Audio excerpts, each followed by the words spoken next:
Hello everyone, welcome to the Pahadi Talim Foundation, a dedicated YouTube channel for civil service aspirant. So आज के lecture में हम discuss करने वाले हैं न्यूक्लियस. ठीक है जी, आज का जो हमारा टॉपिक ऑफ कंसर्न रहेगा that is the nucleus.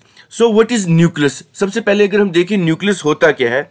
So nucleus is a double, nucleus जो होता है वो क्या होता है? A double membraned organelle. सबसे पहले अगर देखें ये एक डबल लेयर मेम्ब्रेन ऑर्गेनेली रहता है और ये क्या करता है? That contain the genetic material. और ये क्या कंटेन करके रखता है? हमारे genetic materials. That contain the genetic material and the other instruction required for the cellular processes के लिए. ठीक है जी. उसके बाद अगर देखें it is exclusively found in the eukaryotic cell. जितने भी यूकैरियोटिक सेल्स हैं उसमें ये फाउंड रहता है, यूकैरियोटिक्स. ठीक है जी.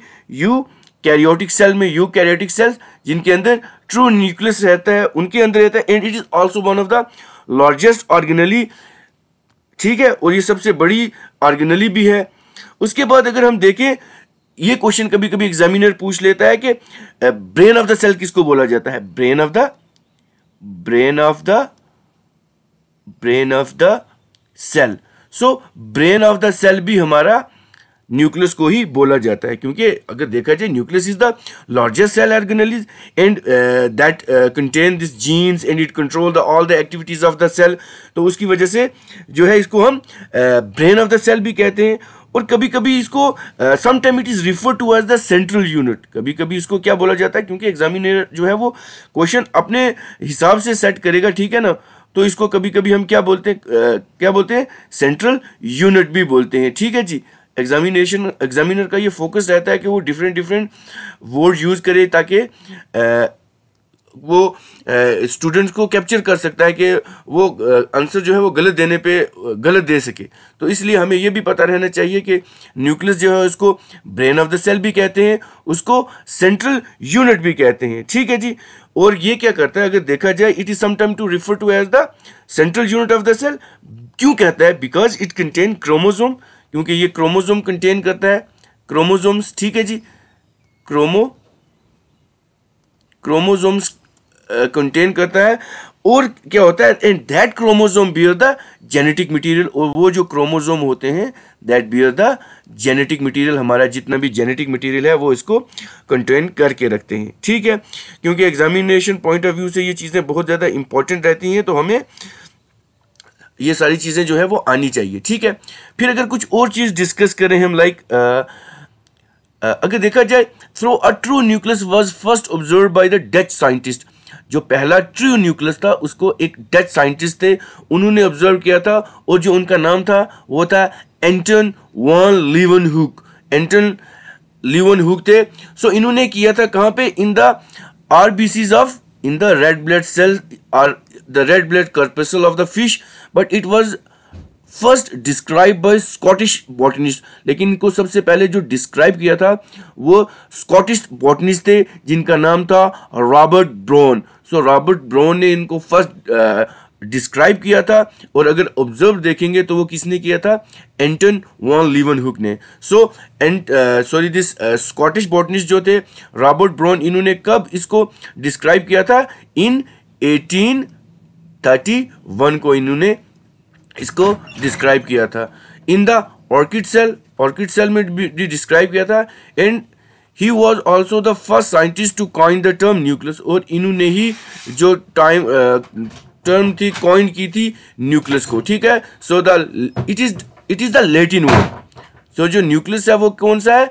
लैटिन वर्ड है जिसको हम कर्नल भी बोलते हैं. सो अगर नेक्स्ट देखा जाए as it is found to be the most important part of the cell. ये बहुत ही इंपॉर्टेंट, बहुत ही जरूरी पार्ट और कंपोनेंट ऑफ द सेल है which direct and control the cellular function. जो कंट्रोल भी करता है और इसको डायरेक्ट इसको कमांड भी देता है हमारे जितने भी सेलुलर फंक्शन है. So called as the director of the cell. तभी इसलिए इसको डायरेक्टर ऑफ द सेल भी कहा जाता है. अब हमारे पास तीन चीजें आ गई, ठीक है।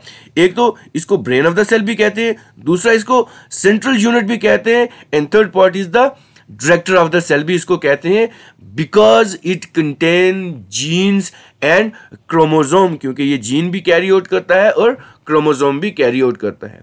कुछ और पॉइंट डिस्कस करके, like a German scientist J Hammerling, एक साइंटिस्ट थे जर्मन साइंटिस्ट जिनका नाम जे हैमरलिंग था। इन्होंने अगर देखा जाए 1934 को experimentally showed it that in the Acetabularia एक एल्गी होती है, एक ग्रीन एल्गी होती है, the shape of the cup, so characters are controlled the nucleus of the cell, so nucleus is the storage host of genetic information. अब nucleus को हम क्या कहते हैं? Storage host of genetic material. तो हमारे पास अब चार चीजें आ गई हैं। सो क्या क्या रहेंगी? एक तो इसको सेंट्रल यूनिट कहा जाएगा, नंबर फर्स्ट, क्योंकि एग्जामिनर जो है वो कैसे भी करके क्वेश्चन को अलग वे में फ्रेम करने की कोशिश करेगा, तो हमें सारी चीज़ों को जो है वो याद होना चाहिए। सो अगर देखा जाएगा, नंबर एक इसको हम सेंट्रल यूनिट कहेंगे, नंबर दो पे अगर देखेंगे इसको ब्रेन ऑफ द सेल कहेंगे, नंबर तीन अगर हम देखेंगे तो इसको डायरेक्टर ऑफ द सेल कहेंगे, और नंबर फोर पे अगर देखेंगे इसको storage host of genetic material भी कह के बोला जाएगा, ठीक है। सो हमने क्या रिकॉल किया? So the nucleus is a double membrane organelle that contain the genetic material and other instruction required for the cellular process, ठीक है जी, जितने भी सेलुलर प्रोसेस हैं उसके लिए, and it is exclusively found in the eukaryotic cell जिनमें true nucleus होता है, and is one of the largest organelles, और एक बहुत बड़ी ऑर्गेनेली भी है जो हमारे, मतलब ये ऑर्गेनेलीज का मतलब एक सब यूनिट होती है जो सेल के अंदर छोटी छोटी सी ऑर्गेनेलीज रहती हैं, ठीक है। सो नेक्स्ट स्लाइड पे चलते हैं। सो अब अगर देखें हमको अल्ट्रा स्ट्रक्चर पढ़ेंगे, ठीक है जी। सो अगर देखा जाए micro, if we seen nucleus under the microscope, so the nucleus is formed of 4 component। nucleus जो है वो 4 component का बना रहता है। अगर नंबर फर्स्ट हम देखें सबसे पहले, तो न्यूक्लियस के अंदर कौन क्या चीज होती है? एक तो हमें न्यूक्लियर इन्वल्व देखने को मिलेगा, ठीक है जी। न्यूक्लियर इन्वल्व जो ये वाला पोर्शन है, ठीक है जी, ये वाला पोर्शन जो है, क्योंकि ये सारे का सारा क्या है? ये सारा न्यूक्लियस है, ठीक है, ये सारा न्यूक्लियस है। अब इसके अंदर जो कंपोनेंट है, सबसे पहले अगर देखेंगे हमारे पास न्यूक्लियर इन्वल्व आ जाएगा, फिर उसके बाद अगर नंबर सेकंड देखेंगे तो हमारे पास न्यूक्लियोलस आ जाएगा, nucleolus. So this is your nucleolus, ठीक है जी। ये वाला जो पोर्शन है ये सारा कौन सा है? न्यूक्लियोलस है, क्योंकि ये डायसेक्शनली बताया गया है यहाँ पे। फिर नंबर 3 पे अगर देखेंगे तो हमारे पास आ जाएगा न्यूक्लियर सैप, ठीक है जी। और नंबर 4 पे अगर देखेंगे हमारे पास आ जाता है न्यूक्लियर क्रोमेटिन, ये वाला हिस्सा, ये जो है सेल का हिस्सा रहता है। सो अल्ट्रा माइक्रोस्कोपिक स्ट्रक्चर से एग्जामिनर ज्यादा से ज्यादा क्वेश्चन पूछता है, ठीक है। सो अब देखते हैं हम अपनी नेक्स्ट स्लाइड पे, ठीक है जी। तो सबसे पहले हम देखते हैं क्या, हम देखते हैं न्यूक्लियर इन्वल्व। सो अगर न्यूक्लियर इन्वल्व हम देखें, सो न्यूक्लियर इन्वल्व सबसे पहला जो रहेगा, सो अगर न्यूक्लियर इन्वल्व की डेफिनेशन देखें, सो जो न्यूक्लियर इन्वल्व हमारा ये वाला पार्ट है, ये न्यूक्लियर, क्योंकि आपके लिए यहाँ पे डायग्राम भी है, इसको भी देख के आप रिकॉल कर सकते हैं। So it is the outermost, सबसे आउटर मोस्ट है, थिन है, इलास्टिक है, and semi permeable bilayer involve of the interface nucleus, ये है which regulate the nucleocytoplasmic interaction, जो सेल की न्यूक्लियोसाइटोप्लाज्मिक इंटरेक्शन है उसको रेगुलेट करता है, and the exchange of material, और जितना भी मटेरियल एक्सचेंज होता है, and the exchange of material between them as it separate nucleoplasm from the cytoplasm, जो न्यूक्लियोप्लाज्म है उसको साइटोप्लाज्म से अलग करता है, ठीक है। फिर अगर इसकी डिस्कवरी के ऊपर हम देखें, सो न्यूक्लियर इन्वॉल्व, अब ये भी क्वेश्चन वो पूछ लेता है, कभी वो न्यूक्लियर इन्वॉल्व नहीं पूछेगा, वो आपके सामने एक वर्ड दे देगा न्यूक्लियोलीमा, न्यूक्लियोलीमा, या हमको वो दे देगा कायरोथीका। तो ये पॉइंट भी जो टेक्निकल पॉइंट है उनको आप उस पे आपने गौर देना है, ताकि ये चीजें आपको रिकॉल करने में हेल्प कर दें। सो न्यूक्लियर इन्वल्व को हम न्यूक्लियोलीमा भी कहते हैं और कायरोथीका भी कहते हैं। So that was discovered by the एरक्लब, एक साइंटिस्ट करके था एरक्लब, that was discovered in 1845. And एक बेकर करके साइंटिस्ट थे, reported that electron micrograph of the formation of nuclear membranes during the telophase, जो इन्होंने टेलियोफेज में बताया था formation of this nuclear envelope. So अगर ओकरेंस के बारे में हम देखें, so nuclear membrane is present in almost all the eukaryotic cell. सब यूकैरियोटिक सेल में जो है वो न्यूक्लियर मेम्ब्रेन रहता है, which have a well organized nucleus, जिसके अंदर एक वेल ऑर्गेनाइज्ड न्यूक्लियस रहता है.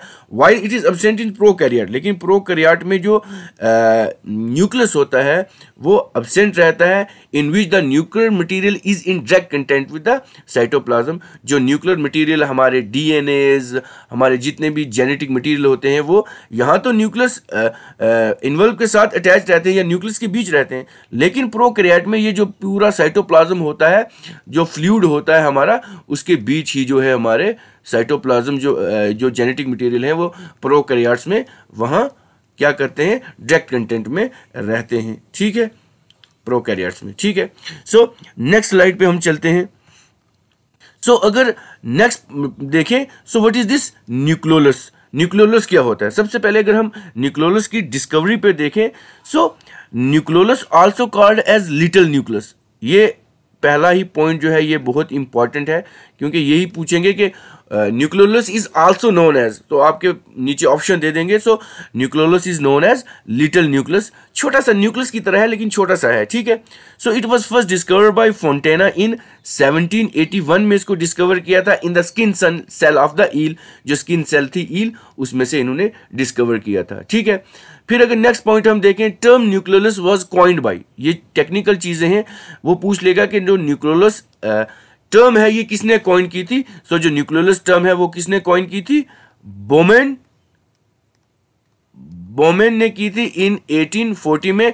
while its light microscopic structure was given by Wagner. जो लाइट माइक्रोस्कोपिक स्ट्रक्चर था वो वैगनर ने दिया था. टर्म कॉइन किसने की थी? बोमेन ने. लाइट माइक्रोस्कोपिक स्ट्रक्चर जो था वो वैगनर ने दिया था. अब एग्जामिनर डिफरेंट वे से डिफरेंट क्वेश्चन को वो फ्रेम कर सकता है. ठीक है, सॉरी. अब अगर नेक्स्ट पार्ट पे देखें, hits in 1931 reported that the nucleus in the plant cell was associated with the specific region of the chromosome. Reads ने ये रिपोर्ट किया था जो न्यूक्लियोलस है वो प्लांट सेल में एसोसिएट करता है with the specific region of the chromosome. कुछ क्रोमोसोम का एक स्पेसिफिक रीजन है. थ्रेड लाइक स्ट्रक्चर जो होते हैं हमारे क्रोमोसोम, जिनमें हमारे जेनेटिक मटेरियल्स जो इंफॉर्मेशन रहती है उनके स्पेसिफिक पार्ट पे ये रहता है. देखिए ना, ये क्योंकि हिस्टोरिकल बैकग्राउंड भी हमें पता होना चाहिए, हिस्ट्री से हिस्टोरिकली मतलब कहाँ से ये इन्वॉल्व हुआ, किस साइंटिस्ट ने इसको क्या चीज़ दी, ये बहुत ज़रूरी रहता है. फिर अगर हम नेक्स्ट पॉइंट डिस्कस करें, it magnified light microscopy. It's magnified light microscopic structure, जो मैग्नीफाइड, जो सबसे मतलब बड़ा करके हम 10x 20x जितने x में देखने की कोशिश करते हैं, वो स्ट्रक्चर किसने दिया था? स्टेबल एंड स्टोलियो ने दिया था इन 1951. While it's ultra microscopic structure, ये इंपॉर्टेंट रहता है, अल्ट्रा माइक्रोस्कोपिक स्ट्रक्चर किसने दिया था? बाय डी रॉबर्टस एटल्स इन 1971. सो ये बच्चे कंफ्यूज करते हैं, व्हाट इज दिस ETAL एटनल. सो इसको बोलते हैं को वर्कर. इसके साथ कुछ और भी को वर्कर्स थे जिन्होंने ये मिलके ultra microscopic structure of this nucleolus दिया था. फिर एक और चीज आ जाती है, अगर इसकी कोई पोजीशन के बारे में अगर पूछ लेता है, position.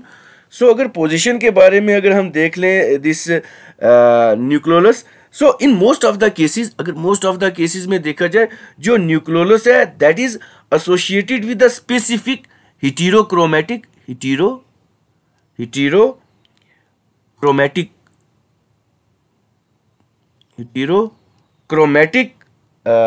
Areas of specific chromosome एक रहता है जिसको हम क्या बोलते हैं? न्यूक्लियर ऑर्गेनाइजिंग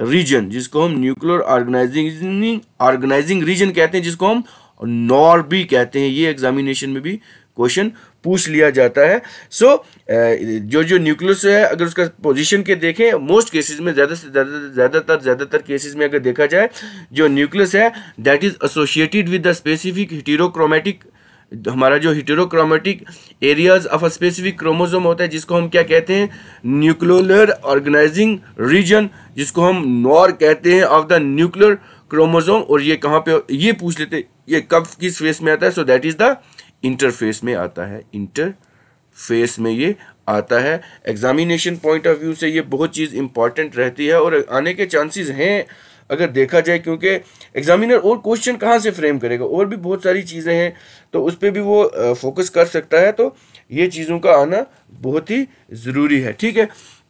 तो अगर हम न्यूक्लियोलस ये न्यूक्लियोलस देखें तो इस पे क्वेश्चन डिफरेंट चीज़ों पे वो पूछ सकता है, तो हमें ये सारी चीज़ें जो हैं वो याद रहनी चाहिए, ठीक है। सो नेक्स्ट स्लाइड पे अगर हम देखें तो हमारे पास आ जाता है न्यूक्लियोप्लाज्म। सो न्यूक्लियोप्लाज्म क्या होता है? So nucleoplasm is a type of protoplasm that is found in the nucleus of the eukaryotic cell. जो हमारा प्रोटोप्लाज्म होता है that is the living component of the cell, that is the living component of the cell और a living part of the cell जो होता है। So nucleoplasm is the type of the protoplasm that is found in the eukaryotic nucleus of the eukaryotic cell including both plant and animal. Plants में भी ये cell में भी रहता है और एनिमल सेल में भी रहता है। कभी कभी बच्चों को ये कंफ्यूजन रहता है कि सेल को क्या बोला जाता है, ठीक है ना। हमें अपनी नेटिव लैंग्वेज या उर्दू हिंदी में भी आना चाहिए। तो हालिया इसको बोला जाएगा उर्दू में और हिंदी में इसको कोशिकाएं बोला जाएगा, ठीक है जी। So this jelly like substance resemble the cytoplasm, cytoplasm से रिसेंबल करता है। And this is also known as karyoplasm. इसको एक तो कायरोप्लाज्म बोला जाएगा। इसमें से इतना ही क्वेश्चन वो एग्जामिनर फोकस रहेगा कि न्यूक्लियोप्लाज्म को क्या बोला जाएगा, एक तो कायरोप्लाज्म बोला जाएगा, ठीक है जी। दूसरा उसको अगर ये नाम देंगे कि कायरोलिम्फ बोला जाएगा, इसको कायरोलिम्फ बोला जाएगा, या न्यूक्लियस सैप बोला जाएगा, या न्यूक्लियस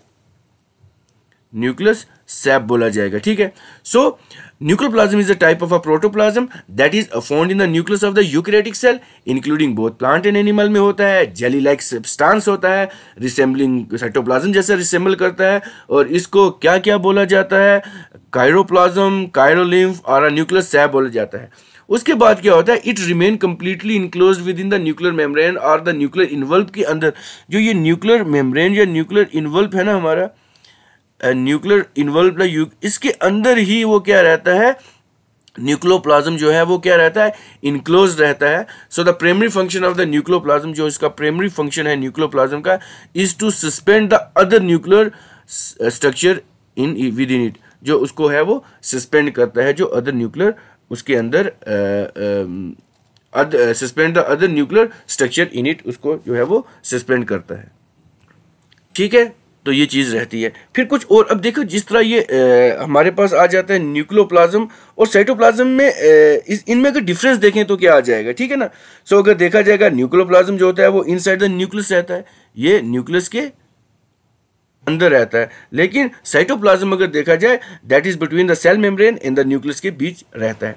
अगर केमिकल कंपोजिशन इसकी देखी जाए, क्योंकि केमिकल जो कंपोजिशन है, जो केमिकल कंपोजिशन है उसके बेस पे भी वो क्वेश्चन पूछ लेते हैं। सो अगर देखा जाए प्रोटीन, जो बेसिक प्रोटीन हिस्टोन्स होते हैं, एंड द मोर एसिडिक और न्यूट्रल प्रोटीन जो नॉन हिस्टोन होते हैं, that are for the association with the DNA and ribosome, ठीक है, उसके साथ रहता है। फिर उसके बाद अगर देखेंगे एंजाइम जो रहते हैं वो कौन से रहते हैं, like DNA polymerase, DNA polymerase होता है, आरएनए पॉलीमरेज होता है, न्यूक्लियोसाइड ट्राइफॉस्फेट होते हैं जो यहाँ पे एटीपी सिंथेसिस के लिए यूज होते हैं, ठीक है ना। कौन से होते हैं,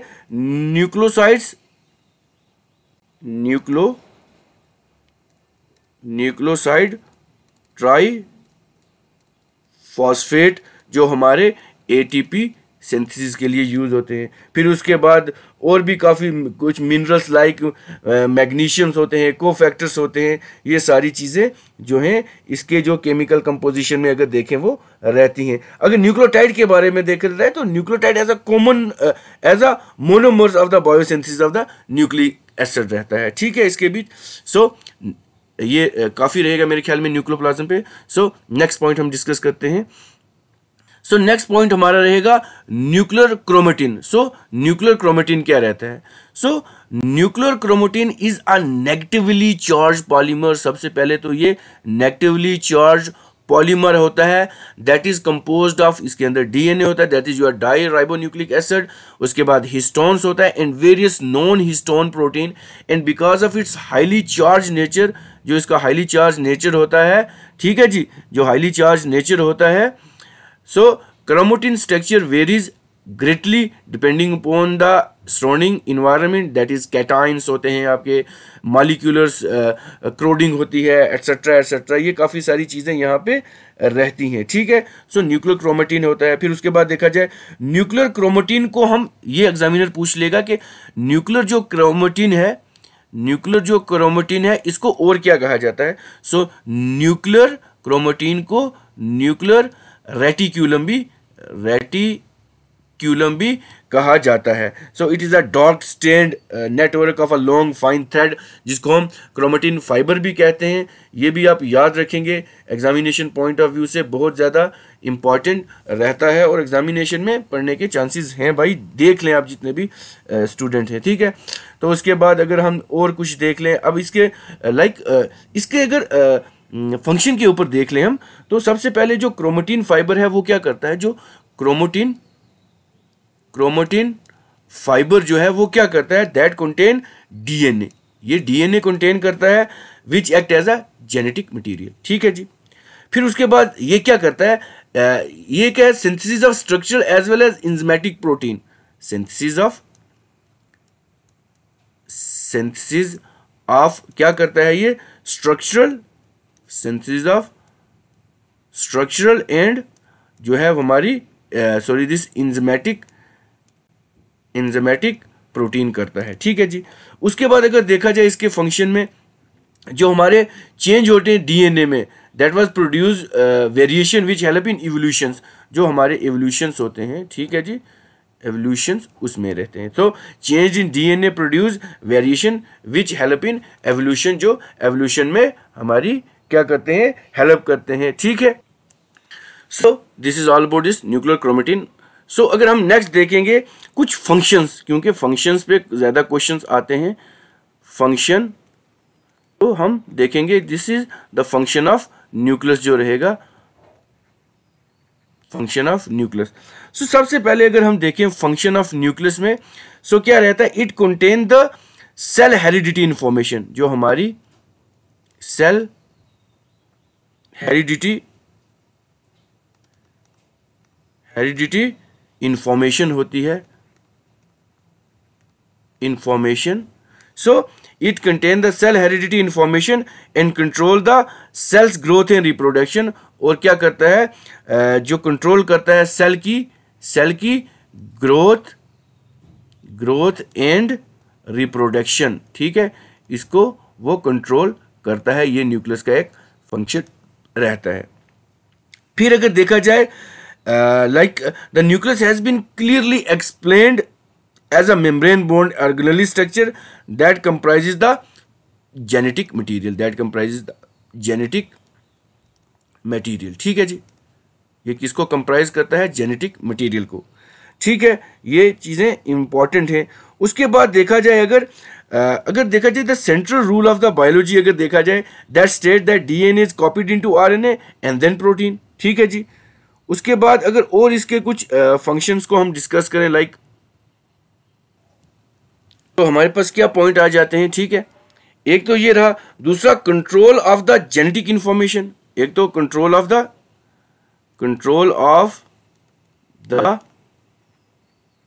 जेनेटिक मटेरियल रहता है ऑफ द सेल एंड दस heredity character of the organism. फिर उसके बाद अगर देखें control the protein and enzyme synthesis, control the protein and enzyme synthesis करता है। उसके बाद देखेंगे ये क्या चीज कंट्रोल करता है, control of cell division and cell growth. उसके बाद ये क्या करता है, हमारा जो न्यूक्लियस होता है, स्टोरेज ऑफ डीएनए। उसके बाद आरएनए एंड राइबोसोम्स को भी ये स्टोर करता है, राइबोसोम्स। उसके बाद अगर देखा जाए, this one is regulation of transcription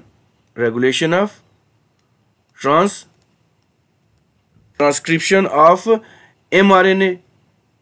mRNA and to protein को भी ये सिंथेसाइज करता है। ठीक है, ये चीज़ें इंपॉर्टेंट हैं और ज़रूरी भी रहती हैं। तो ये मेरे ख्याल में काफ़ी सारे फंक्शंस ठीक हैं रहेंगे। सो एक बार डायग्राम देख लेंगे अगर हम। सो न्यूक्लियस जो है उसका ये करके, ठीक है, फिर ये पार्ट है, ठीक है, जैसे कि डायग्राम में शो कर ही दिया हुआ है। तो सबसे पहले बीच में जो सबसे होता है उसको बोलेंगे न्यूक्लियोलाई। उसके बाद ये जो रहेगा क्या रहेगा, न्यूक्लियोप्लाज्म रहेगा।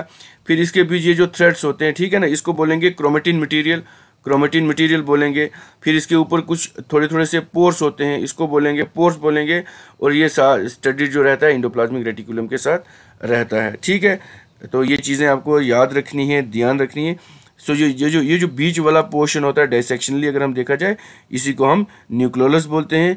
सो उसके ऊपर जो ये स्टडीड विद द राइबोसोम्स भी रहते हैं, न्यूक्लियर पोर भी होते हैं, क्रोमेटिन भी होते हैं, न्यूक्लियर लीमा, ये जो अंदर वाला पोर्शन रहेगा इसको न्यूक्लियर लीमा रहता है।